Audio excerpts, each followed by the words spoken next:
হরে কৃষ্ণ। ওম শ্রী হনুমন্তে নমঃ। হনুমান জয়ন্তী এবং পূর্ণিমা এই বিশেষ দিনটি আধ্যাত্মিক সাধনা এবং পজিটিভ এনার্জি লাভের জন্য অত্যন্ত গুরুত্বপূর্ণ। আপনি কি জানেন কেন হনুমান জয়ন্তীতেই জীবনের সব বাধা দূর করার শ্রেষ্ঠ সময়?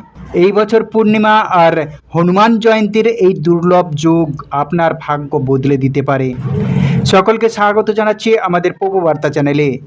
আমরা সবসময় চেষ্টা করি এরকমই সনাতন ধর্মের ধর্মীয় তথ্যগুলোকে আপনাদের সাথে উপস্থাপন করতে, শেয়ার করতে। তাই আসুন আগামী কিছুক্ষণ সময় ধৈর্য ধরে ভক্তি ভরে আজকের এই গুরুত্বপূর্ণ তথ্যগুলি জেনে নিই।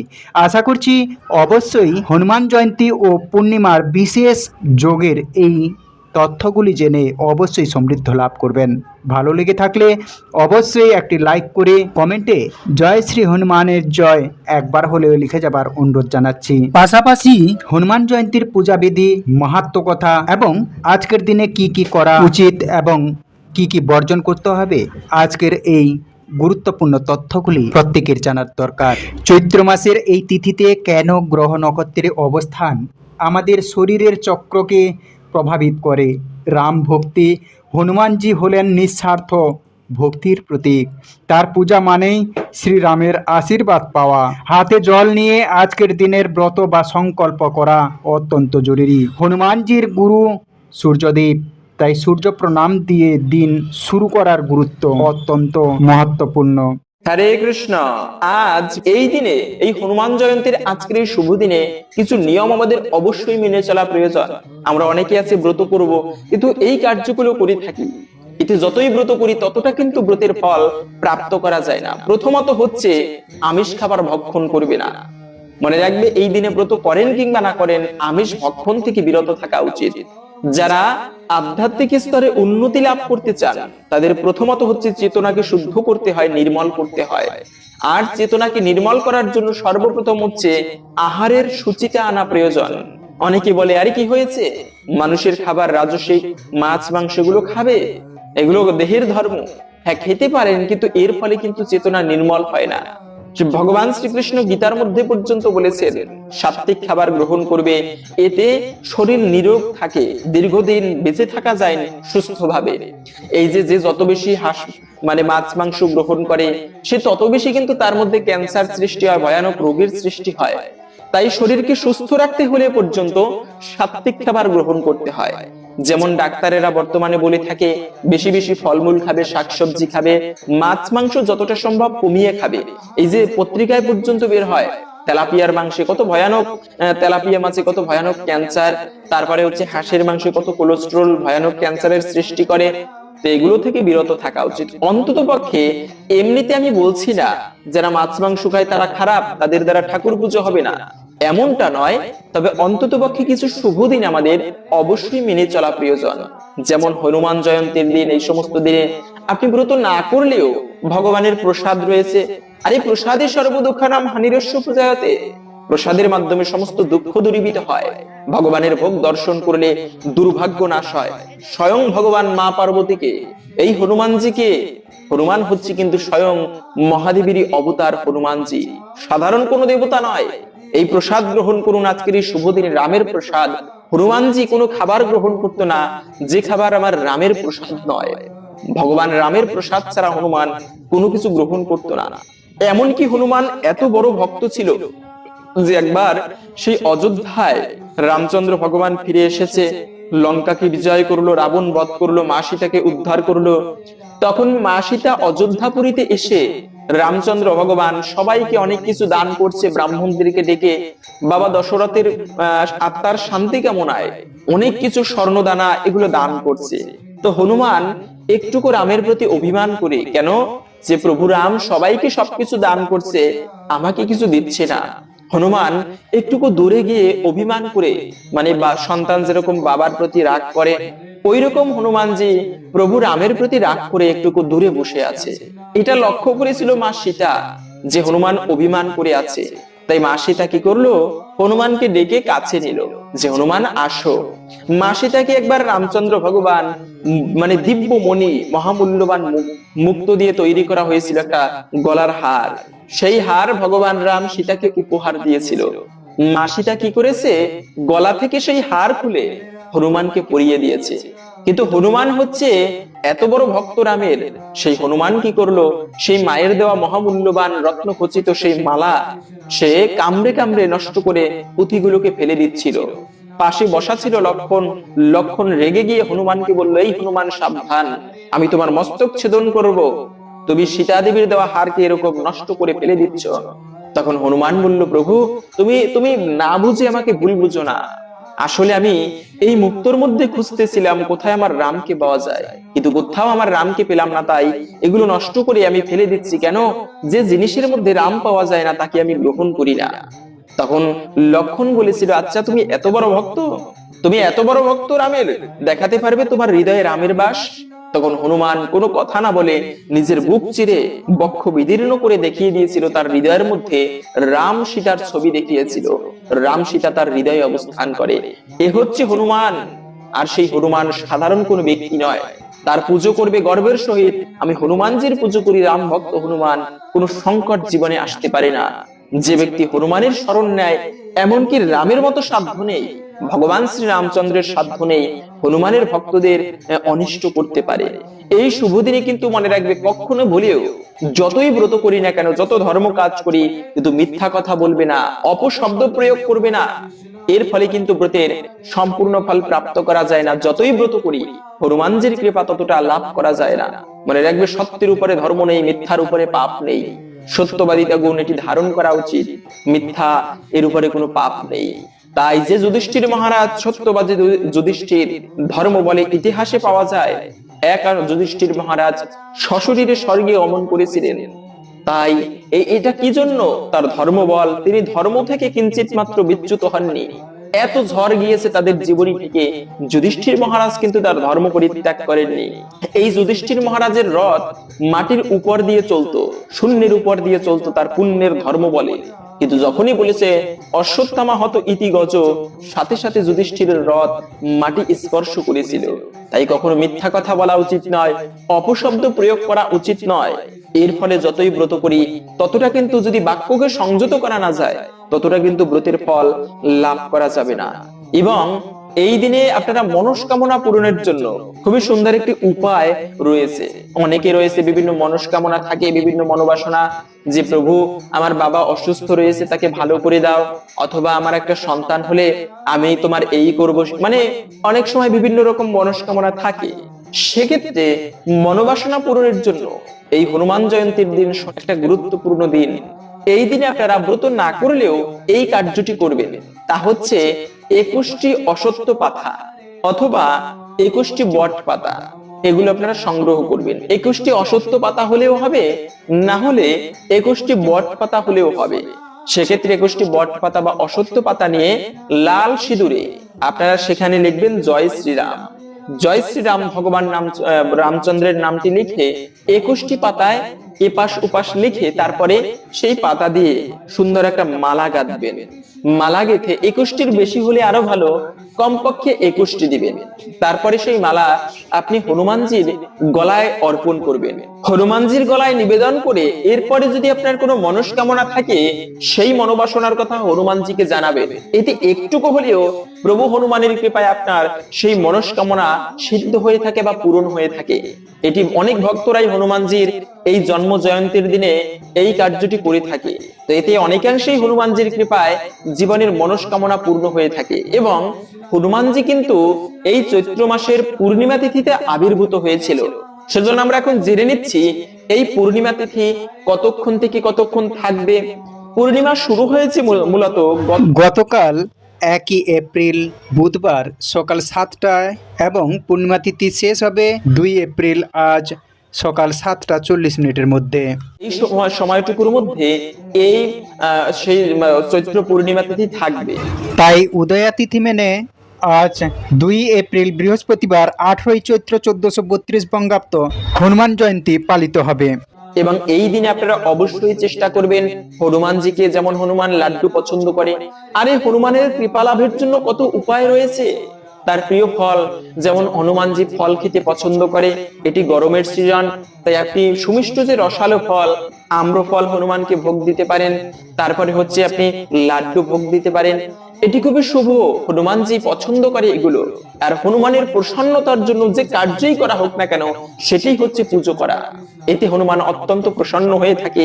এই সময় আপনি হনুমানকে প্রিয় ফল, যেমন হনুমানের লাড্ডু খুবই প্রিয়, এটি হনুমানকে ভোগ নিবেদন করতে পারেন। এবং অবশ্যই আপনারা এই দিনে ব্রত করতে না পারলেও চেষ্টা করবেন হনুমানজির জন্ম কাহিনী শ্রবণ করতে। এই হনুমানজির ব্রত কথা শ্রবণ করে একটা পুষ্প, যেমন লাল ফুল হনুমানের প্রিয়, এই লাল ফুল হনুমানজিকে অর্পণ করতে। কেননা সনাতন ধর্মের নববিধা ভক্তির প্রথমত হচ্ছে শ্রবণ করা, শ্রবণম মঙ্গলম, শ্রবণ করলে মঙ্গল সাধিত হয়। তাই এই শুভ দিনে চেষ্টা করবেন, ব্রত করেন কিংবা না করেন, হনুমানজির ব্রত কথা শ্রবণ করে কিছু পুষ্প সেই হনুমানের চরণে নিবেদন করতে। এর ফলে অনেকাংশেই এই ব্রতের ফল প্রাপ্ত করা যায়। এবং অবশ্যই আপনারা এই দিনে হনুমানের মন্ত্র জপ করবেন, তা হচ্ছে ওম শ্রী হনুমতে নমঃ, ওম শ্রী হনুমতে নমঃ, ওম শ্রী হনুমতে নমঃ। তো এখন আসুন ধৈর্য ধরে এই হনুমানজির বিশেষ ব্রত কথা শ্রবণ করি। হনুমানজি কিভাবে আবির্ভূত হয়েছিল এবং তিনি এই জগতে কি কি অদ্ভুত কার্য করেছেন, আসুন এখন একান্ত ভক্তির সহিত এই হনুমানজির সেই হনুমান জয়ন্তীর বিশেষ ব্রত কথা শ্রবণ করি। এতে অনেকাংশেই হনুমানজির বিশেষ কৃপা লাভ করা সম্ভব। শুরু করছি হনুমান জয়ন্তীর ব্রত কথা। পবন দেবতার ঔরসে অঞ্জনা কেশরী নামক বানরের স্ত্রী বানরীর গর্ভে এই হনুমান জন্মগ্রহণ করেন। একবার অঞ্জনার রূপে মুগ্ধ হয়ে পবন দেবতা তাকে আলিঙ্গন করেন। এতে অঞ্জনা ক্ষুব্ধ হয়ে পবন দেবতাকে তিরস্কার করলে পবন দেবতা তাকে জানান যে তিনি অঞ্জনার সাথে মনে মনে মিলিত হয়েছেন, তারপরেও এই মিলন থেকে এক পরাক্রান্ত পুত্রের জন্ম হবে। একটা গুহার মধ্যে হনুমানকে প্রসব করেন। এই হনুমান জয়ন্তী উপলক্ষে কাশীধামে প্রতি বছর এই তিথিতে মেলার অনুষ্ঠিত হয়ে থাকে। প্রসবের পর অঞ্জনা ক্ষুধার্ত হয়ে বনে ফল আনতে গেলে হনুমান ভোরের সূর্যকে ফল মনে করে খাবারের জন্য লাফ দিয়ে বহু শত যোজন অতিক্রম করেন। এই সময়ে পবন দেবতা বাতাসকে শীতল করে দেন। শিশু বিবেচনায় সূর্য তাকে দগ্ধ করা থেকে বিরত থাকেন। সেই দিনই রাহু সূর্যকে গ্রাস করার জন্য অগ্রসর হলে হনুমান সূর্যকে ত্যাগ করে রাহুকে গ্রাস করতে উদ্যত হন। রাহু ভয় পেয়ে ইন্দ্রের শরণাপন্ন হন। এরপর ইন্দ্র রাহুকে সাথে করে ঐরাবতে চড়ে সূর্যের কাছে উপস্থিত হন। এবার হনুমান ঐরাবতকে গ্রাস করতে উদ্যত হলে ইন্দ্র বজ্র দ্বারা হনুমানকে আঘাত করেন। ফলে তার হনুর হাড় ভেঙে যায় এবং ইনি পর্বত শিখরে পতিত হয়ে মৃত্যুবরণ করেন। পুত্রের এই দশা দেখে পবন পর্বত গুহায় প্রবেশ করে পুত্রের জন্য বিলাপ করতে থাকেন। ফলে বাতাসের অভাবে সমগ্র চরাচরে বিপর্যয়ের সৃষ্টি হয়। তখন সকল দেবতা ব্রহ্মার শরণাপন্ন হলে ব্রহ্মা পবনের কাছে উপস্থিত হয়ে হনুমানকে পুনর্জীবিত করেন। পবন খুশি হয়ে আবার বাতাস প্রবাহিত করেন। এই শিশুর হনু বজ্রের আঘাতে ভেঙেছিল বলে এর নাম রাখা হয় হনুমান। এরপর বিভিন্ন দেবতা হনুমানকে বিবিধ প্রকার বর প্রদান করেন। ইন্দ্র বর দেন যে বজ্রে তার মৃত্যু হবে না এবং তার ইচ্ছা মৃত্যু হবে। সূর্য তার শতাংশ তেজ দান করেন। ব্রহ্মা বলেন হনুমান ব্রহ্মজ্ঞ ও চিরঞ্জীবী হবেন এবং সকল ব্রহ্মশাপের অবদ্ধ হবেন। মহাদেব ও বিশ্বকর্মা বলেন ইনি তাদের সকল অস্ত্রের অবদ্ধ হবেন। এছাড়াও অন্যান্য দেবতাগণ বিবিধ প্রকার বর প্রদান করেন। এরপর শিশু হনুমান বিভিন্ন ঋষিদের আশ্রমে উপদ্রব শুরু করলে ঋষিদের অভিশাপে ইনি দীর্ঘদিন তার নিজের ক্ষমতা সম্পর্কে বিস্মৃত হয়ে থাকেন। হনুমান কর্তৃক সাগর লঙ্ঘনের পূর্বে জাম্ববান হনুমানকে তার ক্ষমতা সম্পর্কে অবহিত করেছিলেন। এরপর থেকে হনুমান তার ক্ষমতা সম্পর্কে আর কখনো বিস্মৃত হননি। রাবণ সীতাকে অপহরণ করলে সীতার খোঁজে রাম লক্ষ্মণ কিষ্কিন্ধায় উপস্থিত হন। এই সময় সুগ্রীব তাদের পরিচয় জানার জন্য হনুমানকে পাঠান। হনুমান এদের পরিচয় লাভ করার পর রাম লক্ষ্মণ দুই ভাইকে পিঠে চড়িয়ে সুগ্রীবের কাছে এনেছিলেন। এরপর রাবণ ও সীতার অনুসন্ধানে সুগ্রীব বিভিন্ন দিকে চর পাঠান। হনুমানও রামের আংটি নিয়ে দক্ষিণ দিকে যান। এই অনুসন্ধানকালে সম্পাতির কাছে সীতার অবস্থান জানতে পেরে হনুমান সাগর লঙ্ঘন করে লঙ্কায় উপস্থিত হন। প্রতিমধ্যে পবন দেবতা, গন্ধর্ব ও ঋষিরা হনুমানের শক্তি পরীক্ষার জন্য নাগমাতা সুরসাকে পাঠালে ইনি পরীক্ষায় জয়লাভ করে লঙ্কার পথে রওনা দেন। সুরসা রাক্ষস রূপ ধারণ করে হনুমানের পথ রোধ করে বলেন যে দেবতারা তাকে তার খাদ্যরূপে নির্দিষ্ট করেছেন। উত্তরে হনুমান বললেন যে তিনি সীতাকে উদ্ধার করতে লঙ্কায় রামের দূত হয়ে যাচ্ছেন। মা সীতার সংবাদ প্রভু রামকে দিয়ে তিনি সুরসার মুখে প্রবেশ করবেন। এরপর সুরসা বললেন যে কেউই আমাকে অতিক্রম করে যেতে পারবে না, এই বর তিনি লাভ করেছেন। এরপর হনুমানকে মুখে প্রবেশ করার কথা বলে তার মুখ প্রসারিত করলেন। প্রথমে হনুমান তার দেহকে 10 যোজন বিস্তৃত করলে সুরসাও তার মুখ 10 যোজন বিস্তৃত করলেন। এরপর সুরসা 20 যোজন মুখ বিস্তৃত করলে হনুমান 30 যোজন বৃদ্ধি প্রাপ্ত হলেন। এইভাবে দুইজনেই আয়তন ক্রমেই বৃদ্ধি হওয়ার সময় হনুমান হঠাৎ করে নিজেকে অঙ্গুষ্ঠ পরিমাণ আকৃতি ধারণ করলেন। পরে সুরসার মুখে প্রবেশ করে আবার বেরিয়ে এলেন। এরপর সুরসা নিজ মূর্তি ধারণ করে হনুমানকে আশীর্বাদ করেন। পথে সিংহিকা নামক এক রাক্ষসীর সাথে তার সাক্ষাৎ হয়। এই রাক্ষসী জীবের ছায়া আকর্ষণ করে তাকে আহার করত। হনুমানের ছায়া আকর্ষণ করে তাকে আহার করার জন্য উদ্যোগ নিলে হনুমান প্রথমে তার শরীর বৃদ্ধি করেন। সেই কারণে সিংহিকাও তার মুখ বিস্তার করতে হয়। পরে হনুমান হঠাৎ করে তার শরীর সংকুচিত করে সিংহিকার শরীরে প্রবেশ করেন এবং তার হৃৎপিণ্ড ছিন্ন করে তাকে হত্যা করেন। লঙ্কায় প্রবেশ করে হনুমান তার দেহ বিড়ালের মতো ছোট করে মা সীতাকে খুঁজতে থাকেন এবং শেষ পর্যন্ত অশোক বনে মা সীতার সন্ধান পান। এরপর হনুমান সীতাকে রামের আংটি দেখিয়ে আশ্বস্ত করেন। এর প্রতিদানে সীতা তাকে চূড়ামণি প্রদান করেন এবং রামের বিশ্বাস উৎপাদনের জন্য সীতা তাকে তার মাথার মণি প্রদান করেন। ফেরার সময়ে ইনি অশোক বন ধ্বংস করেন। তাকে ধরার জন্য রাবণ 5 সেনাপতি ও পুত্র অক্ষয় কুমারের অধীনে এক বিশাল সেনাবাহিনী প্রেরণ করেন। এই যুদ্ধে হনুমান অক্ষয় কুমার সহ সকলকেই হত্যা করেন। এই সময় রাবণের নাতি জাম্বুবালিও নিহত হয়। এরপর রাবণ তার শ্রেষ্ঠ পুত্র ইন্দ্রজিৎকে প্রেরণ করেন। ইন্দ্রজিৎ হনুমানের উদ্দেশ্যে ব্রহ্মাস্ত্র প্রয়োগ করলে ব্রহ্মার সম্মানার্থে ও রাবণের সাক্ষাৎ লাভের আশায় ব্রহ্মাস্ত্রের বন্ধন স্বীকার করেন। বন্দী অবস্থায় রাবণের সামনে তাকে উপস্থিত করা হলে হনুমান সীতাকে অপহরণের জন্য রাবণকে তিরস্কার করেন। ক্ষিপ্ত রাবণ তাকে হত্যা করতে উদ্যত হলে বিভীষণের অনুরোধে এই হত্যাকাণ্ড থেকে রাবণ নিজেকে বিরত রাখেন। কিন্তু এর পরিবর্তে রাবণ হনুমানের লেজে আগুন লাগানোর আদেশ দেন।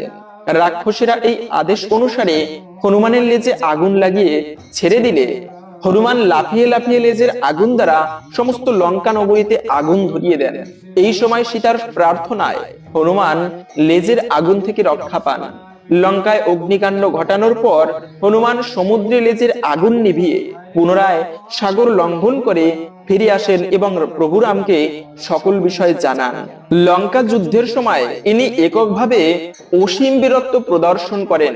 তার হাতে ধূম্রাক্ষ, অকল্পন, দেবান্তক, ত্রিশিরা, নিকুম্ভ নামক রাক্ষস সেনাপতি নিহত হয়।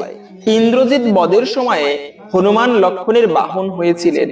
রাবণের নিক্ষিপ্ত শক্তিশালের আঘাতে লক্ষণ মৃতপ্রায় হলে সুসেনের পরামর্শে বিশল্য করালি নামক ঔষধি আনার জন্য গন্ধমাদন পর্বতে যান। বিবিধ গাছপালার মধ্যে ইনি এই গাছটি খুঁজে না পেয়ে পুরো পর্বত তুলে আনেন। পরে এখান থেকে সঠিক গাছটি নিয়ে লক্ষণকে জীবিত করা হয়। যুদ্ধ শেষে হনুমান সীতার কাছে রাবণের সংবাদ দেন এবং মা সীতাকে প্রভু রামের কাছে পৌঁছে দেন। অযোধ্যায় রাম, লক্ষণ ও সীতা ফিরে আসার সময় রাম হনুমানকে নন্দীগ্রামে ভরতের মনোভাব জানার জন্য পাঠিয়েছিলেন। অযোধ্যা থেকে ফেরার সময় রাম তার শরীরের সমস্ত অলংকার হনুমানকে প্রদান করেন। সেই সাথে রাম হনুমানকে বর দেন যে যতদিন পৃথিবী থাকবে ততদিন হনুমানও জীবিত থাকবেন। দাপর যুগে ভীম যখন দ্রৌপদীর অনুরোধে পদ্ম সংগ্রহের জন্য ভুল করে মানুষের অগম্য স্বর্গপথে রওনা দেন, তখন হনুমান তার পথ রোধ করে বসেছিলেন। উল্লেখ্য, ভীমও ছিলেন কিন্তু পবন দেবতার পুত্র, সে কারণে হনুমান ছিলেন ভীমের বড় ভাই। ভীম হনুমানকে পথ ছেড়ে দিতে বললে হনুমান তাতে রাজি হলেন না। ভীম তার অগ্রজকে চিনতে না পেরে আপসালন করতে থাকলে হনুমান তার লেজ বিছিয়ে দিয়ে বললেন, তুমি এই লেজ সরিয়ে তোমার গন্তব্যে যাও। এরপর ভীম বহু চেষ্টা করেও উক্ত লেজ সরাতে অক্ষম হলে হনুমান তার পরিচয় দেন। এরপর ভীম তার অগ্রজের কাছে ক্ষমা প্রার্থনা করে কুরুক্ষেত্রের যুদ্ধে এই হনুমান আড়ালে থেকে ভীমকে সাহায্য করেছিলেন। এই ছিল মূলত বীরত্ব হনুমানের জীবন কাহিনী। আশা করি বুঝতে পেরেছেন হনুমানজি কতটা বীরত্ব প্রদর্শন করেছিলেন তার জীবনীতে এবং কতটা তিনি রাম ভক্ত। তাই যদি আজকের এই তথ্যগুলো জেনে আপনি সমৃদ্ধ হয়ে থাকেন বা ভালো লেগে থাকে, অবশ্যই একটা লাইক করে কমেন্টে জয় শ্রী রাম ভক্ত হনুমানের জয় একবার হলেও লিখে যাবার অনুরোধ জানাচ্ছি। সংকট নাশন হনুমানের কৃপায় সকলের জীবনের অমঙ্গল দূরীভূত হোক এই কামনা করে আজকের ভিডিওটি এখানে সমাপ্ত করছি। হরে কৃষ্ণ।